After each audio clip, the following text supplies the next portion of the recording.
Welcome to Heights Fantasy Football, where I tally up all the useless info and stats, Heights Fantasy Football related, but given to you in the least annoying way possible. You're welcome. I'm your host, Andy G, your resident Mario and Luigi, and today we are going to break down possible playoff scenarios.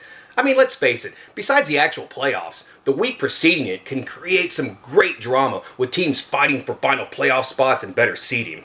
Now, as it stands right now, the current top 6 seem like a lot for the playoffs, but the 7 and 8 seeds are literally wide open, with only 2 teams officially eliminated.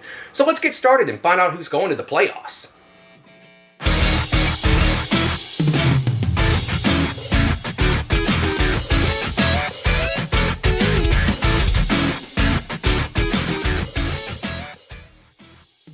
We'll start from the top with the Mario and Luigis. He secured his number 1 spot last week with a victory over the Dollmaker. This week will serve more as a tune-up game, as a loss will not hurt his top spot. He will await the 8 seed team, which could be anybody at this point, which you'll see in a minute. That boy is good. Good and terrible. Nah, dog, not terrible, just good. And you know who else is good? Is the Black Teeth Gold Crowns, who currently occupies the number 2 seed. But right on his ass is Double Beans No Rice with the same 9-3 record. So look, it's real easy. Black Teeth Gold Crowns. If you win, you get the 2 seed. If you lose and Double Beans wins, he gets the 2 seed. If either team loses or wins, Black Teeth Gold Crowns, you more than likely get the 2 seed, as you already have a 165-point lead over Double Beans No Rice. Double Beans, the odds are really stacked against you this week, man. It certainly does suck. Yes, it does suck. Anyways, the reigning champ Danger Boys has quietly been climbing in the standings all season. I mean, shit, this is the same team that was 11th place 7 weeks ago, but a 6-game win streak has put him back on the top of the standings, where he rightfully belongs. A win will all but guarantee him a 4th seed, as he holds a 192-point lead over Brit Over backwards. But even with the loss, he can do no worse than 5th or 6th place.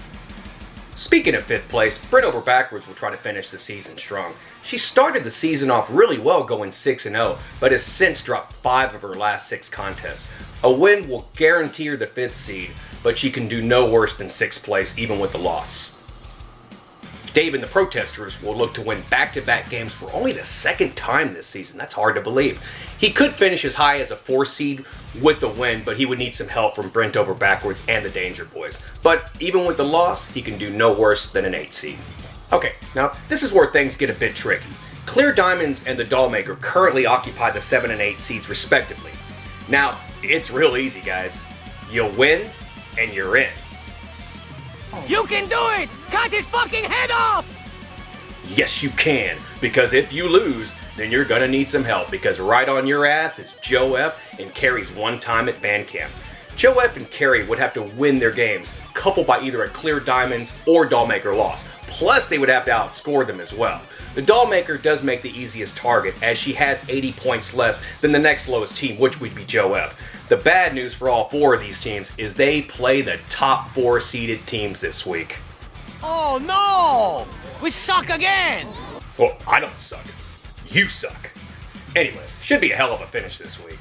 As for the 2 eliminated teams, Monica, Miss and Witten, it's just too bad you seemingly gave up on your team after week 8, as you'd probably be a 6 or 7 seed if you would have managed your team a little bit better.